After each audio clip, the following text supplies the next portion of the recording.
What up? It's Don Chenz with Christmas behind us. We are now rapidly approaching the new year. Everyone's been doing their top albums, top songs. Everyone's doing lists. It's list season. I've watched quite a few videos on people's top albums of 2022 in rap specifically. I've read a bunch of articles, and quite frankly, not only do I disagree with most of them, I think a lot of people are lying out of their ass about what their favorite albums are. I decided I'm going to make my own video because I think I got the best list on the internet. Here it is. If you disagree, if you agree, comment below, like, subscribe. Let's get into it. We're going to do my top 10 best rap albums of 2022. But before we dive into my list, and before we even get to my honorable mentions, what we really need to get into are the handful of albums that seem to be basically a consensus in everyone's top lists, but don't even come close to mine. And to be honest, I went through top 15, top 20, top 25 to narrow this list down, and I didn't even get some of these into the top 25. And the album I'm going to start with, which is going to get me a lot of heat, but we're going to just rip the Band-Aid off and get it over with, Kendrick Lamar's Mr. Morale and the Big Steppers. I do not think that is a top album of the year. I don't think it's a top album in Kendrick's discography. I personally wouldn't even put it top 4. I'd put Section 80 over it, and you go ahead, kill me in the comments if you want. I don't care. I am calling cap alert on everyone who has this as their number 1, their number 3, their number 5 album of the year. They're lying because everyone is scared to tell the truth. I'm the only one here that's going to tell you the truth. So thank me for doing God's work. The only reason it's making the list is because it's Kendrick. People are just scared to admit that they didn't really like this album. I was watching a video of people giving their top 10 list. They are admitting that this album didn't have replay value for them. They're like, oh, it's this, and I loved the concept album and the message and this and that. Pump the brakes. The number one factor that should matter in someone's top lists of best albums, best songs, best whatever in music should be replay value. So, oh, this is the best album, but I never listened to it. You didn't listen to it. It didn't resonate. You didn't love it. It wasn't one of your favorite albums, cut and dry. That's not the only factor. There's definitely other things that matter. You can sit there and objectively be like, yeah, I listen to this album a lot, but it's, quality wise, really not up there. I just happen to enjoy this artist, whatever reason you like it, fine. But replay value has to be the number one reason. Previous Kendrick albums had a huge cultural impact, and we were talking about it for days, weeks, months, the entire year. The buzz on this album lasted maybe 2 weeks. I don't think most of you watching this really went back to this album. And to be honest, I tried. I am a Kendrick fan. I gave this album many tries. I have a strict 2-listen policy. 1 listen, if it doesn't hit, give it 1 more try. I gave this album 4 tries, maybe even 5 tries. And it never hit. There were a few songs that I did like N95, Rich Spirit, A Silent Hill with Kodak. I liked those songs, but I still, again, replay value, never really wanted to go back to it. This album it didn't do it. It just didn't. I'm sorry. And I think if you're being honest with yourself, you, the viewer, I think you agree with me. You just have this impulse to be like, well, Kendrick's a GOAT, so I have to say it was the best album. It, quite frankly, wasn't. Another album on my list, which I don't have as strong of a negative opinion towards it, but I Never Liked You by Future. I liked it. I enjoyed the album, but it just didn't do it for me. It wasn't my favorite Future album.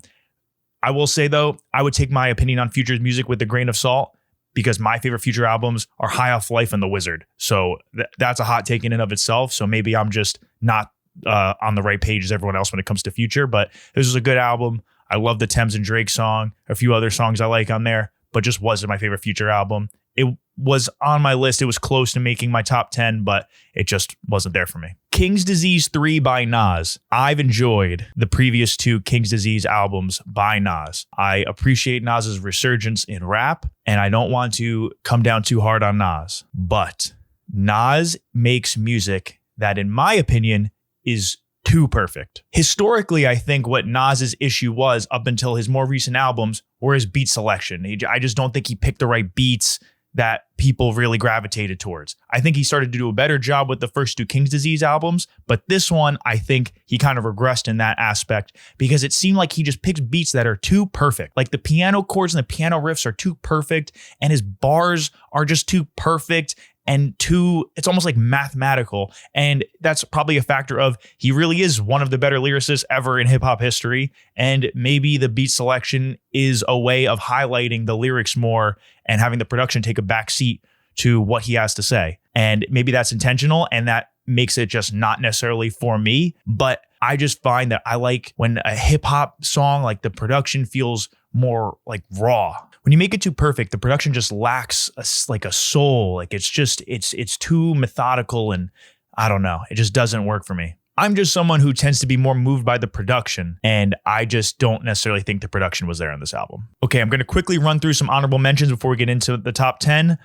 Cheat Codes by Danger Mouse and Black Thought. I think Black Thought is the best rapper who is alive right now.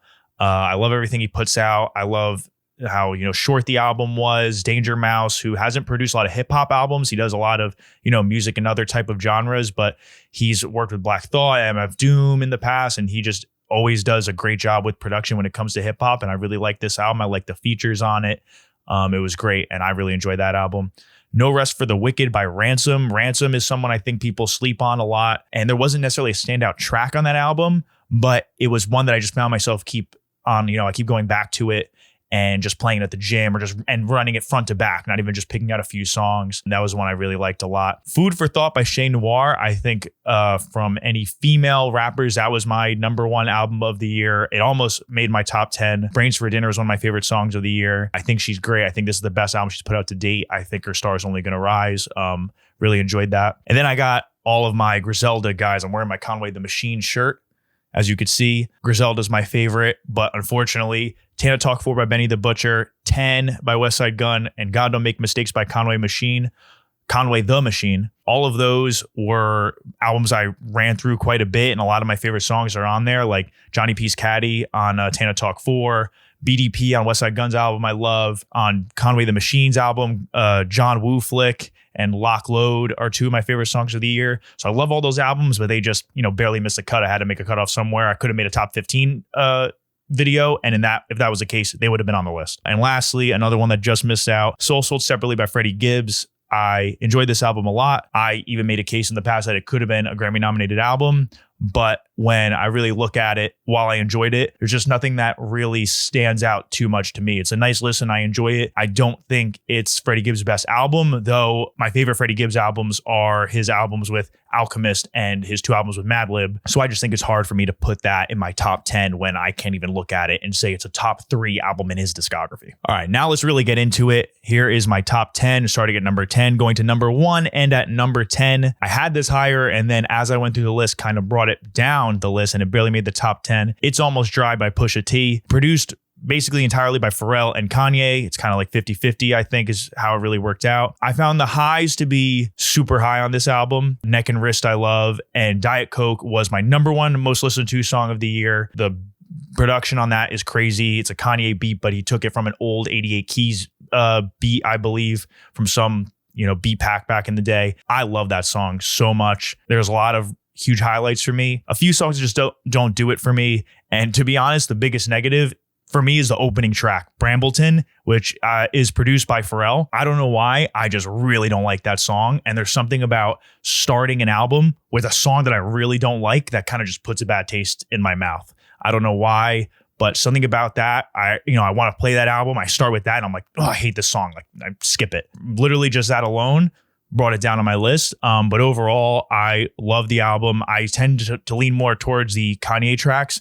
Disclaimer, I am not a Nazi. I like this album. I'm looking forward to, what he's got coming out because I've seen that he has a Gangsta Grillz mixtape potentially coming soon. He is also distancing himself from Kanye, so we'll see how that affects, his future albums. But his, last 2 albums, this one and Daytona, were both great, and I really like this album, so I put that at number 10. Okay, number 9. This is a strange pick, but hear me out. Spaceships on the Blade by Larry June. I'm going to start off by saying I've never historically been a big Larry June guy. I like Larry June. He has a few songs that'll do it for me. I was never like, oh, Larry June album. Like, I got to peep this. It was like, oh, wow, Larry June album. And I would just go for it and check it out and be like, okay, there's a few songs I like. And, it would kind of, after a few weeks, I wouldn't really be getting back to it. But this album, you turn this album on and you're immediately placed in California. You're like, I'm in LA. Put that album on, boom, you feel like you're in LA, which I, quite frankly, I think a lot of people too need right now because I am in the most brutal weather ever in New Jersey and I would like the warm California weather. album is just smooth. It's laid back. It's got positive energy. It's very, it's like talking a lot of luxury and romantic stuff. And when I really looked at this album and kind of looked at the track list and the songs that were my favorite, I had 5 or 6 where I was like, damn, these are some of my favorite songs of the year. Like Another Day Part 2, Corte Madera, California, Brand New Machinery with Duckworth, I'll Make Time, For Tonight featuring Sid. Just a ton of songs, which I don't think this is an album that I've seen a lot of people even talk about. And anytime I've seen someone put a Larry June album or talk about him in terms of the best albums discussion of 2022, I think it was his other album that he released this past year, Two Peas in a Pod, with Jay Worthy. So that album was just okay to me. This one was, I think, amazing, his best album to date. And I really think it's something that probably a lot of people watching this haven't checked out. And I think you should really give it a listen because so many of these songs I've been, continuing to come back to when he was never someone that was truly on my radar that much until recently. Coming in at number 8, The Forever Story by JID. I think JID is the pinnacle of a lyricist / storyteller along with an artist. And what I mean by that is I think a lot of artists, not all, but a lot of artists tend to fall into 2 camps. They're, say a Griselda might be a good example of the one camp where it's get a beat I like or some kind of production in my style, loop the beat, whatever it is. And I'm just going to give you bars. I'm just going to give you rap. Like we're coming with rap and focus on the lyrics or whatever. Just we're rapping, loop it. The other side you could say is like an Uzi or a Cardi where it's more about the energy and the instrumentation, the production and the feeling that the lyrics give you. And the lyrics kind of take a backseat to the production. I think JID is the perfect combo that just fuses both of these, where he's probably one of, if not the best lyricist rapping right now. And then on top of that, he's always changing his flow, his cadence, his tone, and the beat switching and just the way his delivery, I think is elevated above a lot of artists who we consider to be lyricists. Again, not all. I was making fun of him, but Kendrick could be in there. And there's a ton of others who are kind of in that same tier maybe, but I would probably put Kendrick and JID kind of on the same level at this point, which is pretty crazy given it still seems like it's pretty early in his career. I think this lived up to the hype that he built off of DiCaprio 2. And I enjoyed this album very much. Came in at number 8. Now, number 7, and this is another one that I think a lot of people disagree with, but I also think people really didn't give this album the attention that it deserved. More Black Superheroes by Westside Boogie. Westside Boogie is another one where he has a few songs every year where I'm like, oh, I love this song. And the rest of it just doesn't necessarily do it as much for me. And he'll just have a few highlights in every album. And that's about it for me. And this album is also a concept album about mental health in the Black community, which doesn't seem like it's meant for me. But 2 of my favorite songs of the year are on this album with Can't Even Lie featuring Soulja Boy, which just featuring Soulja Boy on a song in and of itself is just hilarious just because it's not someone that people tend to go to for a feature, but it works so well that the chorus on that is the most fun chorus to rap. I would be rapping that in my car all the time. Boy, you a bitch and I can't even lie. Think you a pussy, I can't even lie. How was that? And the best part about this album is that he signed to Shady and he didn't put Eminem on the albums to just completely ruin a song. So shouts out to him for knowing that that was not the right move to have an Eminem feature. Number 6, and this is a newer one that came out recently, Heroes and Villains by Metro Boomin. I love producer albums. I love collab albums where one artist locks in with a producer. They're always just more cohesive sonically. And I feel like sometimes when it's just an artist and they're getting a million different producers, a lot of times they don't execute it well. And sonically, it's a little all over the place. Maybe, the theme or the concept of the album works, but from a production standpoint, it's a little all over the place. I love when producers that I love, like Alchemist, Metro, Madlib, just, again, lock in with one artist or just do their own album and get features that make sense. Except for DJ Khaled, because DJ Khaled, what he does is he goes, well, I'm just going to make up for the fact that I have zero skill and I'm just going to get every big superstar and just pay for all these names and big features and big verses. And I'm just going to have someone make a subpar beat, have a little 16 open right there, send it to someone, and they're going to give me back not their best because they don't want to give me their best verse because they want to save it for their album. And then I'm going to put that out and think that that's going to make up for the fact that the quality is lacking. This album to me really shows that Metro is a producer in the true sense of the word. I love albums like this that it just feels like you should be listening to it at night, on a late night drive or out at a bar at a club or something like that.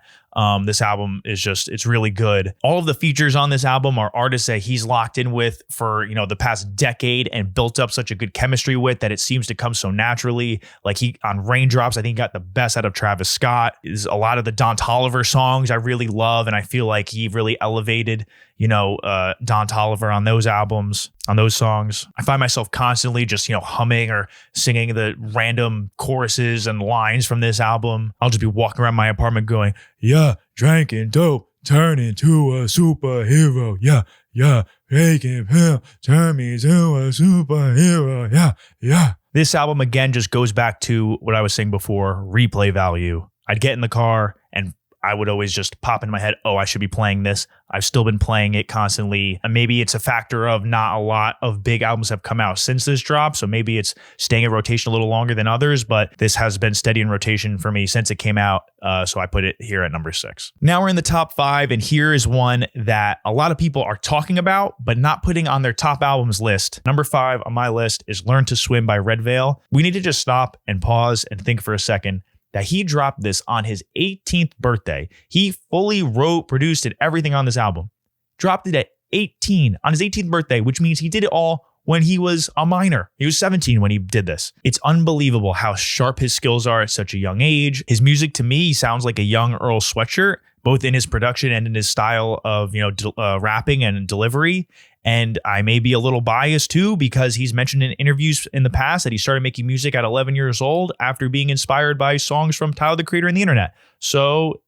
And the Internet, the band, which Steve Lacy is in. For those of you who just found out who Steve Lacy is, he's been around for a while. Steve Lacy, Sid, The Internet, go look them up. Grammy nominated, Odd Future, most impactful group of the 2010s, but that'll be another video in and of itself. PG Baby is one of my songs of the year. I remember when this album first dropped, I liked his first album. I thought it was pretty good. So when he dropped this new album, I said, okay, I'm going to check it out. When the PG Baby beat first came on, I heard that sample. I made the stank face. I was like, oh, like he crushed it. I love this album. PG Baby, you need to listen to if you haven't. I think JID did a remix. I think it was JID did a remix of that song. He's going to be one of the biggest artists in hip hop 5 years from now, I'm going to say.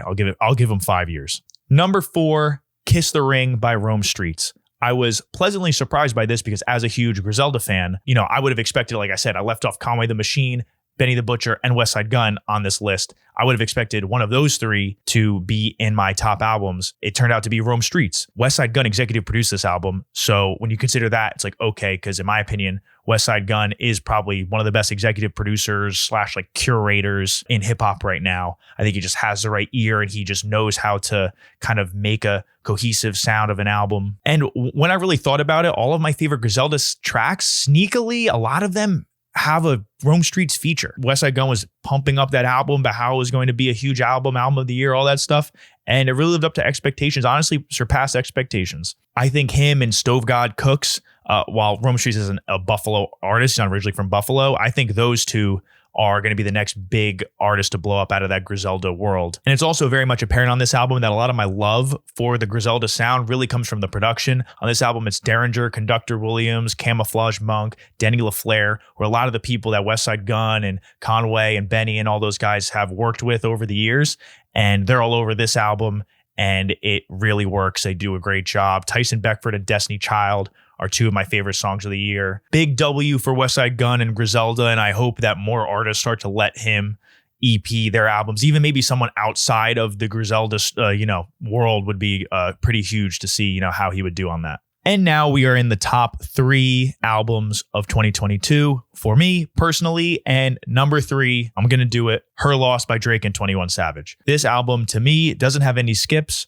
When I first heard it, I thought it was good, but I thought there was a little too much Drake and not enough 21 on the album. But the more I've listened to it, the more I've realized that it actually was a lot more balanced than I thought at first listen. And this is an album, again, which is what I meant in the beginning about replay value. I am just addicted to this album. I keep going back to it. I keep starting with the first track and then I keep going and I'm like, I like this song. I like this song. I like this song. And I listen to the whole album every time, assuming I have the time to get through the whole album on a drive or something like that. But this album is huge. I love the beat switches and all the crazy things they did on the album that keeps you on your toes. And even some things down to little details, like the Daft Punk sample on Circo Loco was Loco.